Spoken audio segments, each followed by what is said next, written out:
Buenas noches, tengan recién todos ustedes la más cordial bienvenida a esta columna de opinión. Esta semana,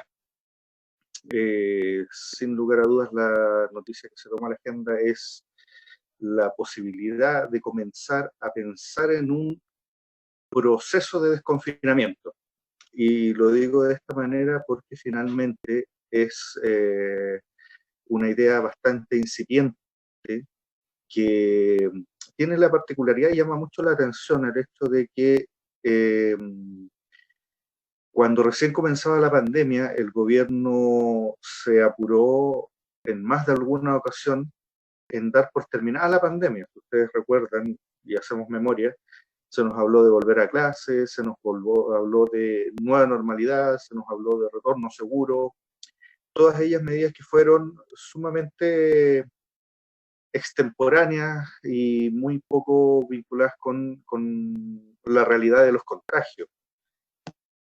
Y pareciera que algo cambió en estos últimos días que finalmente hacen pensar que ya probablemente llegamos al pic de contagio y podamos empezar a vislumbrar, a visorar este nuevo escenario. Por otra parte, pareciera pareciera que producto de la mera coincidencia, todo esto calza en el tiempo con el planteamiento del proyecto de ley que nos permite retirar el 10% de nuestros fondos de capitalización individual desde las AFP. O, como todos lo mencionamos cotidianamente, el proyecto del 10%. Pero, ¿de qué se trata? Y hemos visto que finalmente no hay ninguna voz prácticamente que hoy diga y sostenga y siga pensando que es un mal proyecto por las razones que se escribían la semana pasada, que era irresponsable, que se iban a ver demasiado afectadas las pensiones, y etcétera, etcétera. Sin embargo, hoy en el Parlamento acaba de sesionar hace un par de horas, se acaba de hacer la votación en la Comisión de Constitución del Senado de la idea de legislar, donde se aprobó por 3 votos contra 2. Y se continúa la sesión para ver las indicaciones, y donde finalmente hay indicaciones que pretenden, todas se supone que pretenden mejorar el proyecto, pero sin embargo hay algunas que uno podría plantear ciertas dudas con respecto a ello. Pero vamos a tratar de explicar un poco qué es lo que está en juego, porque más allá de que se libere o no se libere la plata, para poder entender las distintas posiciones que van adoptando los distintos sectores políticos, es necesario tener una idea más o menos clara de qué es lo que nos están jugando finalmente. Y eso tiene que ver con la forma en que se pensaron las AFP, la forma en que han funcionado, la forma en que pretenden seguir funcionando. Supongamos por un momento que cada uno de nosotros forma una pequeña empresa que inicia un emprendimiento, como nos gusta llamarles ahora, y supongamos que vamos a vender, no sé, bolsos y carteras. Para eso nosotros contamos con un pequeño capital inicial que lo tomamos desde nuestros ahorros, de algún préstamo, alguna herencia, qué sé yo. Con ese capital inicial vamos a, no sé, Patronato, compramos bolsos y carteras por un monto X, a ese monto X le sumamos los gastos operacionales de ir y volver en micro, en taxi, si es que compramos una cantidad mayor, le sumamos la plata del almuerzo que nos comimos cuando fuimos a comprar, y le sumamos, qué sé yo, el costo de las bolsas o los paquetes en los que vamos a vender nuestro producto, y los vendemos, ¿no? Ese monto por el cual nosotros vendimos nuestros productos, nosotros descontamos el valor del costo y lo que nos queda es una ganancia. Y esa ganancia, bueno, probablemente tenemos dos posibilidades. Comprar más insumos para agrandar el negocio o quedarnos con la ganancia y con el valor del costo replicar el proceso y volver a sacar una ganancia. Así más o menos funcionan todas las empresas. Supongamos ahora que en nuestro país funcionan varias empresas de una forma similar. Y supongamos por un momento que cada vez que nosotros vendemos un bolso o una cartera, tenemos que dejar una parte de nuestras ganancias, que en definitiva es la plata que es lo que corresponde a nuestro trabajo, y la tenemos que depositar en una alcancía para tener plata cuando ya no podamos trabajar. Supongamos por un momento en que mi alcancía, donde estoy guardando la plata para mi vejez, y la alcancía de todos, van a dar a un fondo que es administrado por otra entidad. Y esa entidad hace inversiones con esa plata para que finalmente, con la promesa de que va a tomar nuestros ahorros para la vejez, los va a hacer crecer y que por lo tanto cuando nosotros llegue nuestra edad de jubilar, va a entregarnos nuestros fondos más la ganancia que acumuló en todos estos años y vamos a tener una pensión similar al sueldo que veníamos ganando. Eso es básicamente la promesa que hacen las AFP. Y esto funciona de la siguiente manera. Nosotros damos nuestros ahorros a la AFP invierte la plata. ¿Qué significa que la invierte? Porque aquí la cuestión se empieza a poner un poco nebulosa y nos dicen que no, que están invertidos en una mina de uranio en Siberia y no sé qué. Sí, puede ser, pero gran parte de la plata también está en Chile y funciona eh, de una manera bastante poco conocida, aunque bastante evidente. Las AFP, por ejemplo, le prestan nuestra plata a los bancos. Y los bancos, si nosotros queremos aumentar el volumen de nuestros negocios o queremos, cuando pedimos el primer crédito o para iniciar nuestro negocio o para comprar una casa o para comprar un auto o para todo, vamos al banco y el banco nos da una plata y nos otorga un crédito. Nosotros les pedimos 10, les pedimos 100, por ejemplo, y en un cierto plazo nosotros le tenemos que devolver al banco 120, 130, 140, que es más o menos la tasa que tienen los créditos de consumo por montos bajos. Nuestra AFP le presta la plata al banco, el banco nos presta la plata a nosotros le pagamos al banco y le pagamos los intereses al banco. El banco le paga a la AFP la plata que la AFP le prestó al banco, más los intereses. Ganó plata la AFP, ganó plata el banco, y nosotros se supone que también ganamos plata. Sin embargo, las AFP funcionan de tal forma en que las ganancias de las AFP siempre se privatizan y las pérdidas se socializan. Dicho en otras palabras, una cuestión que nosotros intuitivamente, y porque vemos nuestros fondos como suben y bajan, ya lo sabemos. Cuando la AFP gana plata, la AFP gana plata. Y cuando las inversiones no resultan y se pierde plata, la plata que se pierde es la de nuestros fondos. Y quien dude de esto, yo los invito a revisar si es que en todo el tiempo que llevan las AFP ha habido algún año en que las AFP no tengan utilidades. Y ojo que las utilidades no es la plata que vuelve, las utilidades son una vez que una empresa le pagó a todos sus funcionarios, es decir, desde el personal auxiliar que hace la limpieza, en el caso de las AFP, mantener las oficinas, la cuenta de la luz, la cuenta del agua, la cuenta de internet, la cuenta del teléfono, los sueldos del personal, los sueldos de los gerentes, que no son bajos. Después de todo eso, las AFP retiran utilidades todos los años por montos millonarios. Y eso ha sucedido por años, años y años. Ya lleva varias décadas funcionando el sistema.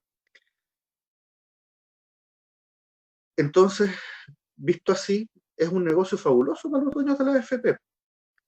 Es un negocio fabuloso porque finalmente todos los meses, todos los cotizantes estamos inyectando una cantidad de plata estratosférica. Es una cantidad de plata mayor que toda la cantidad de plata que logró juntar Pablo Escobar, por ejemplo. Es una enorme cantidad de plata. Y esa plata la tienen las AFP todos los meses para poder hacer negocio. Y todos los meses van ganando plata con nuestra plata. Y todos los meses las empresas a las que nuestras AFP les prestan plata o que reciben la inversión de nuestras AFP ganan plata con nuestra plata. Es más, nosotros probablemente somos clientes de los bancos que reciben plata de nuestra AFP, que reciben nuestra plata de nuestra AFP.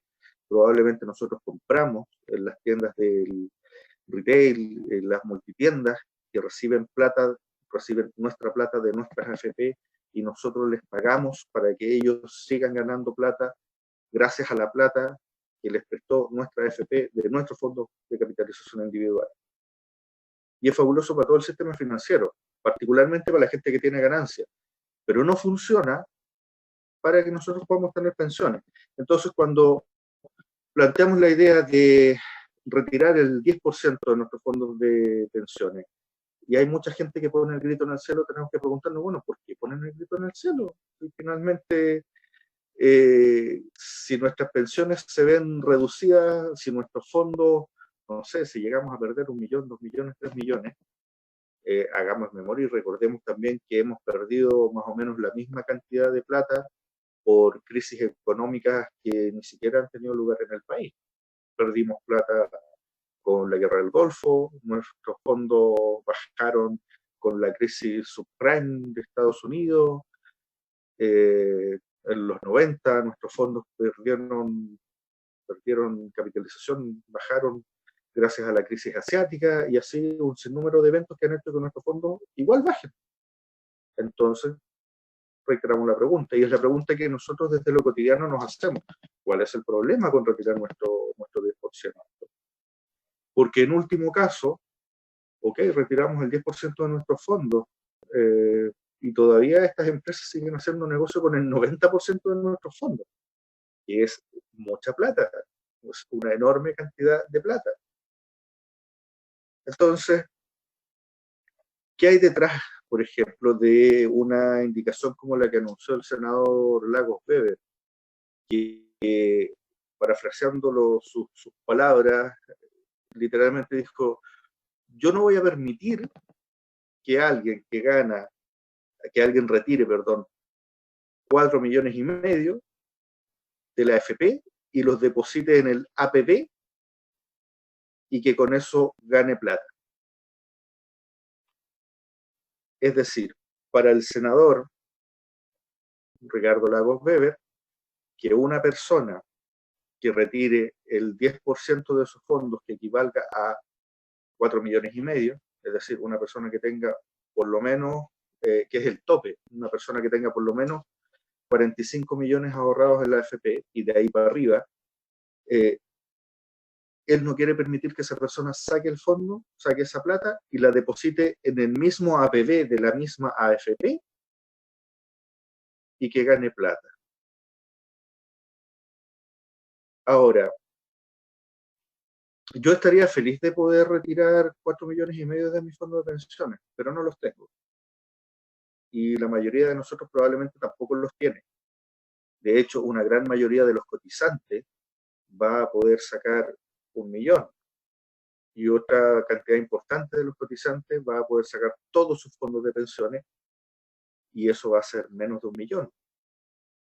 Porque vivimos en un país donde se abunda el trabajo informal, donde abundan las lagunas previsionales, donde la justicia laboral no es capaz de seguir y de perseguir a quienes no pagan las cotizaciones previsionales de los trabajadores. Y finalmente hay gente que tiene mucha más plata en la AFP. Y el tema entonces, yo por ejemplo, si retirara mis fondos de pensiones, mi 10%, lo voy a retirar porque lo necesito ahora. Necesito cubrir gastos, necesito pagar deudas, y difícilmente me va a quedar plata para poder invertir, sea en la propia AFP o sea en cualquier otro lugar.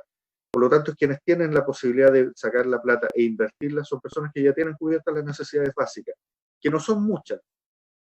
Por lo tanto, uno sospecha aquí que el problema es, finalmente, poder determinar quién puede ganar plata especulando con los fondos de las AFP, con los fondos de pensiones, y quién no puede ganar plata.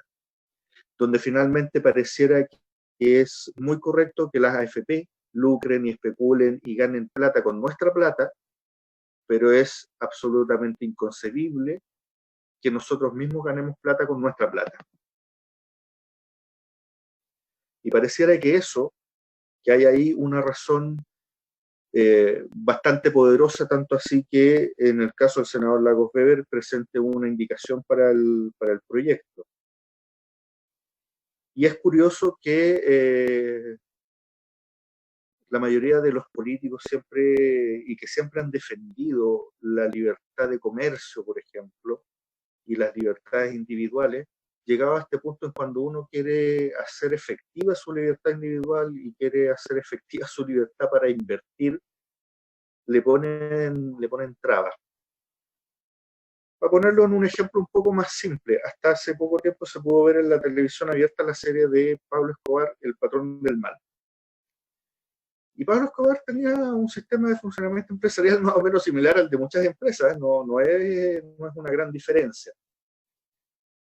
En uno de los capítulos o en una parte de la trama, algunos de los colaboradores más cercanos de Pablo Escobar le pedían empezar a participar del negocio, es decir, en el próximo envío, patrón, anótenme ahí con un par de kilos y yo quiero recibir la ganancia por ese par de kilos. Y hasta ahí parecía que iba bien.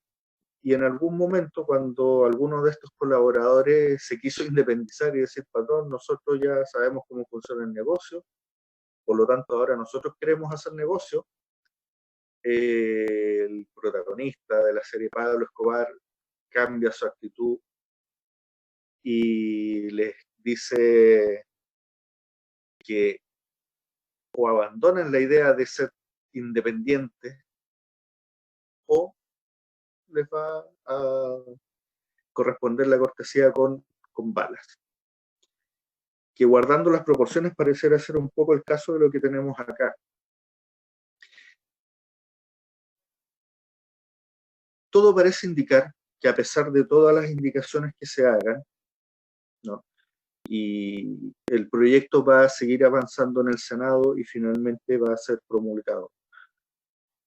¿Cuáles son las alternativas de que este proyecto no vea la luz?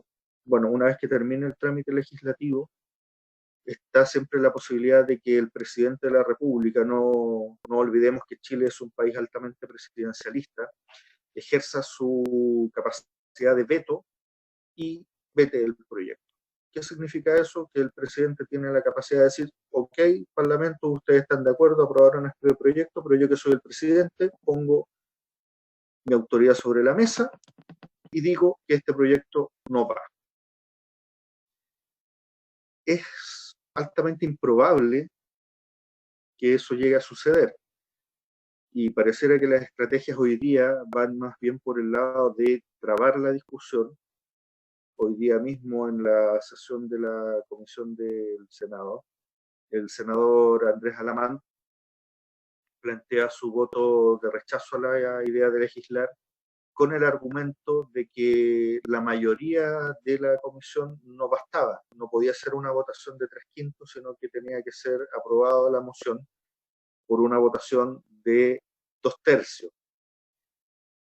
en una comisión integrada por 5 parlamentarios. Es una cuestión bastante que finalmente no prosperó tampoco, pero se hace el intento de buscar vacíos administrativos o interponer trabas administrativas para que el proyecto no vea la luz. Recibimos un comentario recién. Nuestra amiga Carmen nos comenta y nos dice que le da mucho susto que la gente salga a la calle y que en las noticias todos los días muere mucha gente, y entonces dice: no entiendo por qué quieren sacar la cuarentena, creo que sería mejor que dijeran que van a haber más permisos. Es muy posible que una vez que empiecen a aplicarse las medidas de confinamiento, que me parece bastante inevitable que eso suceda, va a darse lugar a la construcción de un nuevo Chile, y frente a eso ya hay uno puede avisorarlo, ¿no? Un Chile distinto, un Chile más justo, un Chile que sea un solo Chile. Y el debate sobre el 10%, el retiro del 10% de los fondos de la AFP, ha dejado en evidencia que el sistema previsional chileno no es efectivo. El sistema previsional chileno arrastra al Estado a un enorme gasto, toda vez que es el Estado el que tiene que suplir. No nos olvidemos que en el gobierno de Michelle Bachelet se instaló y se instauró el pilar solidario, que indica que el Estado asegura una pensión mínima para todas las personas, hayan cotizado o no hayan cotizado. Y dado que hoy día las personas que se están jubilando y se están pensionando por las AFP están recibiendo cerca del 20% de su sueldo, si ese 20% no alcanza un piso mínimo, es el Estado quien compensa esa falta de pensión. Quienes defienden el sistema dicen que no se puede arrastrar al Estado a gastos innecesarios. Sin embargo, el Estado ya está incurriendo en un enorme gasto producto de que las AFP no están entregando las pensiones que prometieron. Por lo tanto, necesitamos construir un nuevo Chile en que pensemos en un sistema que no sea el de las AFP. ¿Es complejo? Probablemente tiene muchas complejidades, pero no es imposible. La semana pasada, si alguien vio ese capítulo, conversábamos con el vocero de la coordinadora No Más AFP. Nos comentaba que en términos jurídicos basta con que el Senado derogue el decreto con fuerza de ley que le dio origen a las AFP, y con eso las AFP se terminan. No es más complejo que eso. Tiene otro tipo de complejidades, como por ejemplo que la entidad que se cree para administrar los fondos de pensiones tiene que recibir la plata de todos nuestros fondos de capitalización individual. Habrá que definir qué va a suceder con las personas que tienen un monto mayor ahorrado, porque la mayoría de los que somos cotizantes de la AFP, con los montos que tenemos, no hace una gran diferencia con respecto a la pensión que podríamos recibir desde una AFP a una pensión estatal. Se abre la posibilidad para pensar en un país sin ISAPRE.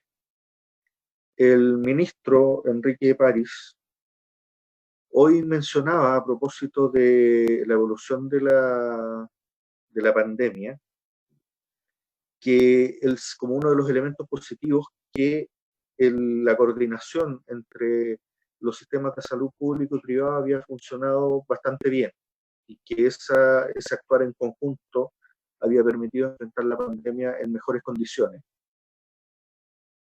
Por lo tanto, la pregunta que queda en el aire es por qué tenemos dos sistemas de salud diferentes, y que finalmente dan cuenta de que hemos vivido en las últimas décadas en un país que ha estado regido por una suerte de apartheid encubierto. Es decir, tenemos previsión para ricos, previsión para pobres, tenemos salud para ricos y salud para pobres, tenemos educación para ricos y educación para pobres, tenemos viviendas para ricos y viviendas para pobres, donde las viviendas para pobres están agrupadas en ciertos sectores de las ciudades y las viviendas para ricos están agrupadas en otros sectores de las ciudades. Desde aquí en adelante debiésemos pensar en un país único. Y acá no estamos hablando de proponer, no sé, la peor pesadilla de la gente de la derecha, que hablan de que todo el mundo quiere todo gratis. No estamos hablando de que un médico y un zapatero ganen lo mismo. No se trata de eso. Se trata de que todos los ciudadanos del país podamos acceder a mejores prestaciones. Se trata de que los hijos, por ejemplo, de las familias más humildes, no estén prácticamente condenados a repetir el ciclo de la pobreza solo por haber nacido en el seno de una familia humilde. Hablamos, por el otro lado, de que los hijos de la clase alta no tengan asegurada su vida, la de su hijo, la de sus nietos y la de sus tataranietos, solo por la herencia que van a recibir. Chile es un país que tiene riqueza, pero es un país tremendamente desigual, es un país donde quienes más juntan, aglutinan, acaparan riqueza, pagan menos impuestos. Chile es un país donde hay personas que tienen muchísima plata, partiendo por el presidente de la República. Bueno, esas personas en un país que sea menos injusto deberían pagar mucho más impuestos. Debería, y es muy probable que en los próximos días se empiece a hablar también de otro proyecto de ley que fije un impuesto para los súper ricos. No un impuesto para los ricos, no un impuesto para la clase media, que son conceptos que finalmente hay que definir. No estamos hablando de que pague más impuestos la gente que gana 1 millón, 2 millones, 5 millones, esas personas no son ricas. Estamos hablando de que paguen más impuestos las personas que reciben diariamente más que Arturo Vidal, Alexis Sánchez y Charles Arangui juntos. De esas personas estamos hablando. Esas personas deberían pagar más impuestos para contribuir a la construcción de un Chile más solidario, un Chile más justo, un Chile donde no tengamos que estar viviendo con el temor a lo que va a pasar en el futuro, como es la situación que vivimos hoy día. Como siempre, nos queda mucho en lo que pensar. Probablemente vamos a seguir abordando este y otros temas similares. Por lo pronto, y antes de despedirme y agradecer la sintonía y la paciencia, reiterar las medidas de autocuidado frente a la pandemia, que todavía no termina. No podemos todavía cantar victoria, por más que los anuncios, por muy incipientes que sean, ya han despertado una expectativa que está desbordando a mucha gente que ya no soporta mucho el encierro, que ya extraña demasiado poder saludar más afectuosamente a sus seres queridos, que extrañan no hacer visitas, pero aún tenemos que aguantar, aún tenemos que cuidarnos, porque finalmente, independiente de todas las medidas que pueda tomar o no tomar el gobierno, lo que nos va a permitir tener mayor certeza de no contagiarnos y mantenernos sanos y saludables es el cuidado que cada uno de nosotros pueda tener con nuestra propia salud y con nuestros familiares. Con ese llamado, el llamado a la paciencia y el llamado más operativo para, para que se cuiden, nos despedimos hasta la próxima semana. Muy buenas noches.